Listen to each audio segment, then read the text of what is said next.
Montréal est reconnue à l'échelle internationale comme la métropole multiculturelle. Elle abrite la diaspora afghane qui comporte près de 6000 personnes. La majorité de la communauté est née à l'extérieur du Canada, donc ils sont nés encore à la première génération. Dans ce reportage, nous nous pencherons sur les différents aspects de l'intégration de cette communauté ici au Québec. Nous allons à plus de 10 350 km de Montréal, en Afghanistan. La place centrale de ce pays au plein cœur du continent asiatique en fait un carrefour culturel stratégique et convoité. Point de passage essentiel pour les caravanes de la route de la soie, le pays bénéficia d'une influence de plusieurs peuples dont les Turcs, les Perses, les Indiens, les Mongols et les Grecs, résultant alors à une culture très riche. Malheureusement, sa position géopolitique en a également fait une proie de choix pour plusieurs conquérants, dont Alexandre le Grand, Gengis Khan et les Perses Afsharides. Ce phénomène a donc permis l'émancipation de différentes communautés au travers du même pays, en passant des Pashtuns, Tadjiks, Ouzbeks, Hazaras et plusieurs autres. L'Afghanistan a été marqué par des périodes beaucoup plus tendues, principalement à la fin du XXe siècle. En 1979, ce pays devient un enjeu essentiel dans la guerre froide quand l'ex-URSS s'y est implanté. Des mouvements islamistes, soutenus entre autres par le Pakistan, l'Arabie Saoudite et les États-Unis, combattent les Soviétiques. Ce sont plus de 9 ans de violence qui ont laissé le pays en ruine et créé plus de 6 millions de réfugiés, en plus d'une guerre civile animée par les différentes factions moudjahidines. En 1996, les talibans prennent le pouvoir et instaurent un régime d'islam plutôt radical. La somme de ces phénomènes crée des cicatrices culturelles chez les Afghans. Nous retournons maintenant à Montréal, où nous avons rencontré quelques membres actifs de la communauté afghane qui nous parleront de l'intégration de leur groupe ici au Québec en plus du choc culturel qu'ils ont vécu et l'implication qu'ils ont dans la société afghano-québécoise. Nous sommes partis à la rencontre de Hassib, Ziba, Zabi et Ahmad, plusieurs personnes très actives dans la communauté afghane. Les Afghans qui ont quitté l'Afghanistan, bon, il y a beaucoup d'Afghans qui ont quitté l'Afghanistan. Oui, il y en a immensément. Plusieurs millions de réfugiés au Pakistan, on a eu plusieurs millions de réfugiés en Iran, ces deux pays-là, mais aussi un peu partout en Europe, en Australie, aux États-Unis, au Canada. Donc, les Afghans qui ont pu se rendre jusqu'aux États-Unis, au Canada, en Europe, surtout dans les années 80-90, c'est des gens qui venaient des familles riches et de la classe moyenne, parce que ça prend beaucoup d'argent quand même pour pouvoir se rendre jusqu'au Canada ou jusqu'aux États-Unis. On a dû payer des passeurs dans les années 80. Dans les années 80, on ne pouvait pas faire une demande au Canada ou aux États-Unis ou en Europe pour y partir comme immigrants. C'était rare, les cas. La plupart des Afghans qui sont arrivés dans les années 80 au Canada sont arrivés en tant que réfugiés. Donc il fallait payer des passeurs pour avoir des documents et pour se rendre jusqu'ici. Donc ça coûtait cher. Donc les gens qui avaient pas les moyens financiers, ils ne pouvaient pas se rendre au Canada, aux États-Unis, en Europe. Les images qui sont véhiculées présentement dans les médias, puis tout ça, vous savez que le média cherche toujours le sensationnel. Ça veut dire qu'il va aller chercher ce qui représente pas une grande majorité, c'est les extrêmes. Ça, c'est pas représentatif d'une société, c'est pas représentatif d'une culture ou d'une communauté. Nous le savons. Malheureusement, il y a des personnes qui connaissent pas la culture de ces gens-là. Ils vont dire ok. Par exemple, les Afghans, c'est juste, à chaque fois qu'on voit, c'est la guerre, c'est les fusils, c'est les longues barbes, mais non, c'est pas ça. Écoutez, les journalistes, quand ils vont dans ces pays-là, ils vont jamais prendre des photos des gratte-ciel ou non, ils vont aller chercher les choses qu'ils n'ont pas dans leur propre pays, ou même du Moyen-Orient. Les gens vivent. C'est pas que les gens Là-bas aussi, les gens vivent. Les gens veulent manger, les parents veulent aimer leurs enfants, jouer avec eux autres. C'est des choses, c'est les réalités de la vie. Par contre, à chaque fois qu'on parle de l'Afghanistan, on parle des bombes, on parle des fusils, on parle des gens qui sont morts ou qui tuent les autres. Mais écoutez, c'est pas ça la réalité de tous les jours. Oui, c'est une réalité, mais media nowadays show an image from Afghanistan on headline of the news with a bombing, with a dust, smoke, blood. So it's a part of politic issues which is cammed on us. It's not our choice. But our choice is our culture, which has a lot of beauties, peace, respect, and lots of love. Exactly. Childhood, I love this Canada name. I don't know. I never know where is it in the map, what's his flag, but when I heard, I feel like good. You always had that good idea about the Canada. I don't know. Like this feel makes me to come here. That's the main reason, and the second thing is a freedom environment. If you're a positive person, it's land of opportunity for you.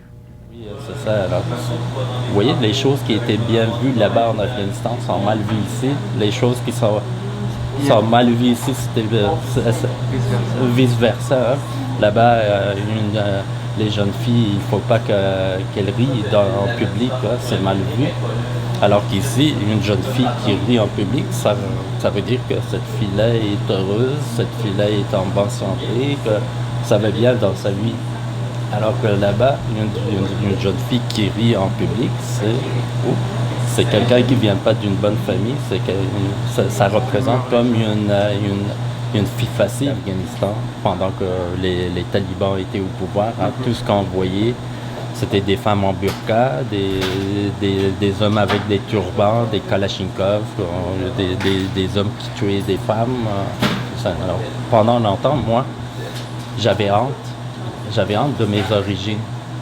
J'avais honte même de dire en public que je suis d'origine afghane, à ce point. Donc, je pense que probablement qu'il y a plein d'autres Québécois d'origine afghane qui se sentent comme ça présentement ou qui se sentaient comme ça même jusqu'il y a quelques années.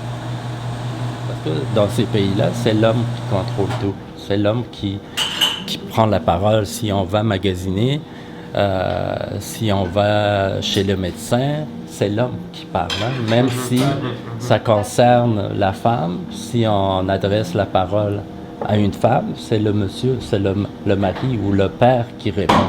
C'est sûr qu'il y a une adaptation à faire parce que tu viens d'ailleurs, tu es d'une société qui a des valeurs différentes, les conditions différentes. Quand tu viens ici, oui, il faut faire une sorte il y a une transition. Il faut une sorte il saute d'une valeur à l'autre. Comme par exemple dans les soirées culturelles, dans la communauté, tu vois les valeurs traditionnelles qui sortent. Mais quand on est au bureau, sur la rue, avec les gens, on essaie d'être politically correct, puis en même temps être s'intégrer dans la société. Il faut faire ça. Parce que... Quand j'étais jeune, vu qu'on a vu un choc culturel, mes parents, ils ont quand même un choc culturel. Disons, venir d'un pays où c'est pas enfermé, mais l'environnement c'était enfermé. Donc, le fait de venir d'un environnement enfermé dans un environnement où c'est totalement très ouvert, c'est choc. Pour nous, c'est quand même un choc total là, pour dire qu'est-ce qui se passe, je suis venue où, est-ce que je vais réussir? C'est ça Canada. Est-ce que je vais vraiment réussir ma vie? Est-ce que je vais trouver ma place? Si je sors, par exemple, si je sors avec mes vêtements afghans ou avec ma petite voile, est-ce que les gens vont bien me voir ou non? Vu que c'est un pays quand même assez ouvert, puis que mes parents, je dirais pas qu'ils sont fermés, mais le fait qu'ils ont eu le choc culturel, donc pour eux, ils ont peur d'enfants. Ils ont peur que quelqu'un vienne faire mal à ses enfants, surtout à sa fille. Parce que mon père, principalement, il est venu ici pour nous, pour ses filles, pour ses enfants, pour que ces filles puissent avoir une éducation et trouver leur propre identité, puis avoir un nom propre. Ces gens-là, ils vivent dans deux mondes. Le jour, à l'école, ils veulent vivre comme des Québécois. Et à la maison, c'est une autre chose. Il y a beaucoup de pression. On veut qu'ils gardent leur culture d'origine, la culture afghane, la culture pakistanaise. Il vit un choc. Il vit... c'est horrible. Et ça peut prendre des années avant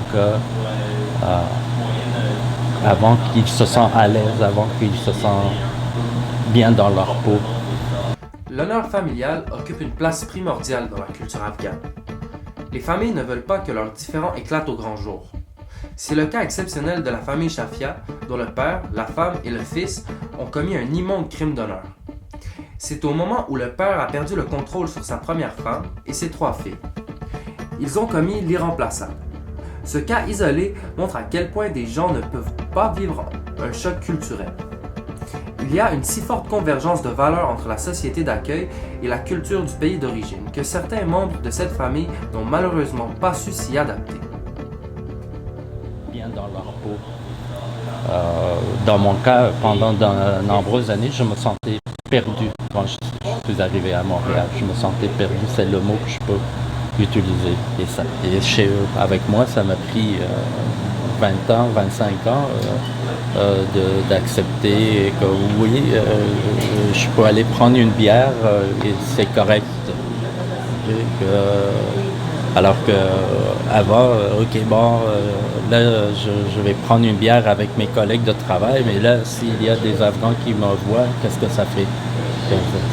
Aujourd'hui, est-ce que ça vous affecterait ou non? Aujourd'hui, non. Non? Aujourd'hui, je vis ma vie. Donc, il ne faut pas se sentir coupable.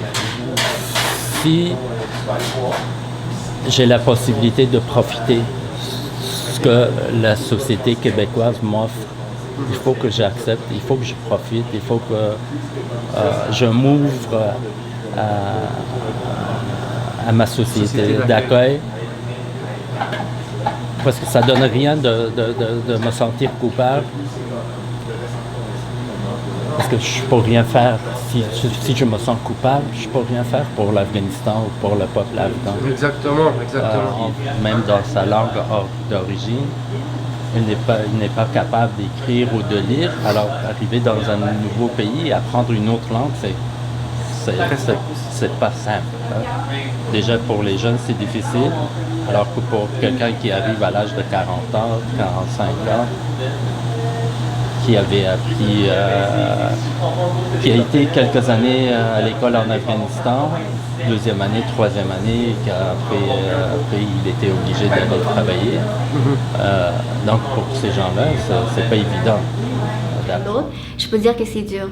Parce que comme moi, je suis quand même venue jeune, donc j'ai pu apprendre le français. J'ai commencé à l'école, j'ai quand même commencé avec des enfants, disons, c'était certaines... Même si j'avais 9-10 ans, c'était quand même facile de m'adapter à la culture québécoise et aussi l'environnement qui m'entourait. Mais pour quelqu'un qui avait 18 ans, 19 ans, c'est plus dur. Parce que déjà la langue devient un petit peu difficile. Quand on ne sait pas parler la langue, donc ça nous empêche d'aller vers les gens et discuter. Je peux dire, moi des fois quand je leur parle à ma famille ou mes amis là-bas, je leur dis non, moi j'ai fait mes études en français. Primaire, secondaire, cégep, puis université en français, ils sont comme pas vrai.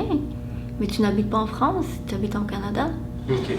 Donc c'est important pour que les nouveaux arrivants qui arrivent, qu'ils sachent que le Québec, c'est ça. C'est que les Québécois ont travaillé fort pour créer cette société-là. Et qu'on ne peut pas arriver avec, avec une culture complètement différente, puis demander à des Québécois de s'intégrer à ma culture, à moi. Que les femmes ici sont égaux par rapport aux hommes, puis qu'elles ont des droits. Alors, simplement, habilement, il faut leur expliquer c'est quoi le Québec, c'est qui sont les Québécois. Et ça va leur permettre, côté intégration, un petit peu plus accepter que oui, ici, les femmes peuvent faire des choix, que les femmes sont libres. Pour moi, c'est une vie normale, le fait de pouvoir étudier, d'avoir des amis, puis me promener sur la rue, sur le trottoir, sans vraiment avoir peur de mourir, ou que quelqu'un arrive puis me dit « Toi, t'es une fille, t'as pas le droit d'étudier, rentre chez toi. » Ouais, mais moi, je dirais, écoute, pour apprécier ce qu'on a ici au Canada, il faut venir de l'extérieur. Pourquoi? Parce que les gens qui sont ici, ils n'ont aucune base de comparaison. Ils savent pas qu'est-ce qu'ils ont absorbé d'autres cultures, éléments culturels des autres pays, là. Et c'est des ponts qui me permettent de... Moi, je trouve ça très, très intéressant parce que ça colorie la vie. Ça donne une... comment on dit? Ça donne des choix. Des fois, je m'assois avec mes amis indiens qui viennent de l'Inde, puis je peux vraiment parler avec leur dialecte, puis écouter leur musique, puis me décrocher de tout. Des fois, c'est avec mes amis québécois, je m'assois, on commande une pizza, on regarde un match de hockey. Ça me donne plus de choix. Des fois, je regarde mes amis qui ont une culture. Moi, je dis, je suis désolé pour eux autres. J'ai quitté l'Afghanistan quand j'avais 9 ans. Mais j'ai appris plus ma culture ici, à l'extérieur de l'Afghanistan, que quand j'étais là-bas. Pourquoi? Parce que quelqu'un qui immigre ou qui voyage, à l'intérieur de lui, avec le temps, il y a une soif de retour à la source qui se naît. Puis moi, je le vois dans toute les gens de ma communauté. Ces gens-là, ils veulent renouer avec leur passé, ils veulent renouer avec leurs racines. Pas de façon négative, mais ils veulent connaître d'où on vient, pourquoi on vient ici. Le jeune qui est né ici, il veut savoir pourquoi ses parents sont venus ici. Ils veulent savoir. On devient plus sage, puis on apprend plus et on essaie de trouver notre place dans la communauté. Et là, en ce moment-là, en grandissant, je me suis plus approchée de ma culture. Donc c'est pour ça que j'essaie de participer dans les associations. Là, je suis allée plus vers les Afghans. Je suis comme, mais attends, moi je suis une Afghane, je devrais savoir c'est quoi être une Afghane, comment me comporter, c'est quoi mon pays. Je veux apprendre sur mon pays, je suis quand même venue de là. Même si j'ai pas grandi là-bas, je suis quand même une Afghane à la base. First of all, I share my idea with my close friends, they live here and they're seniors. They are working in government of Canada and big companies and stuff. All of them, they encouraged me and they said, we're going to support you as much as we can. And thankfully they did. So for the permit, we had a lot of issues. I went like more than 100 times Ottawa. Wow. Industrial Canada. Yeah, it's not easy because they want to check, which is good, but it's bad for us when we start a project with almost zero budget. They want to check to be everything perfect and professional, the sound system, the transmitter when you put on the broadcast. The studio has to be like at least in the standard.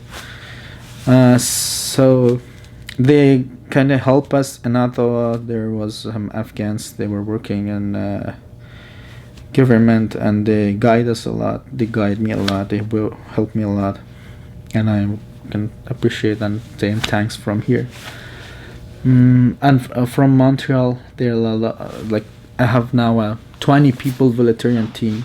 Nice. Yeah, they're ready to help me out with the programs and stuff without any salary, without anything. For free. Oh, nice. For free, yeah. That's really cool. Which two of them is here now. And I think I don't expect more than this. First of all, I said say about this place. This is not only library. As you see, this part is only library. We have the salon for events and shows. Mm-hmm. We have the coffee shop there. We have a big office there for conferences and stuff, which is under construction. It will be done soon. And for working tables on computers, because there's publishing a magazine as well, Hafta, if you heard about it. Yeah, there's some. Yeah, they are here as well. So we create here as a community center. not only library. Culture, more culture. More cultural, because the name is Nowruz Land. So Nowruz, I'm sure you know about it. It's the first day of our year in our calendar, so it means new day. And the only name, when you hear it, brings you hope and wishes, And when we call Nowruz land, why land? Because there is a big geographic land. They celebrate Nowruz, not Afghanistan, not Iran. Unfortunately, in Western, when they heard Nowruz, they only think it's Afghan or Iranian celebration. No, it's a big geographic land, which a part of China celebrated too. Part of India, Pakistan, Tajikistan, Uzbekistan, Turkmenistan. So it's a big land. And who involved in culture, they don't believe in borders. They don't believe. Exactly. And I'm one of them. And I'm very strict on this point. So. J'essaie de mélanger les deux cultures, puis de prendre les bonnes choses des deux cultures. Comme je ne vais pas dire que ma culture est mauvaise ou la culture québécoise est mauvaise. Non, il y a des pour et des contre. Et moi, personnellement, je m'en vais piger. C'est ça, tu as une double identité. C'est ça, disons que j'essaie de créer pas ma propre culture, mais propre identité, puis propre valeur, et je vais prendre les deux, les bonnes choses des deux. Je comprends. Le fait que mes parents viennent de l'Afghanistan, par exemple, je suis un Afghan. Oui, ils sont Afghans, ils vont le dire fièrement, mais de l'autre côté, ils vont dire, je suis aussi Canadien. Ils vont défendre aussi avec autant de ferveur qu'ils défendent leur culture de leurs parents. Alors, moi je dis, c'est une richesse, il faut l'encourager. Tu es en train de vivre dans un paradis ici. C'est vraiment incomparable avec certains pays du monde. Appréciez-le, le Canada. C'est un beau pays. Ce soir, nous nous rendons au centre socioculturel où nous avons été invités pour assister au Nowruz, le nouveau jour. C'est le nouvel an célébré le premier jour du printemps en Afghanistan, mais aussi en Inde, en Iran, en Irak, au Tadjikistan, au Pakistan et à d'autres. Cette soirée a été organisée par AYAM, l'association des jeunes afghans à Montréal. Cette association permet à la communauté afghane de se réunir tout en transmettant les valeurs d'origine dans la société d'accueil au Québec. Nous nous quittons sur ces quelques images festives de cette soirée haute en couleurs. C'était un reportage de Nizarbaz pour Felprod.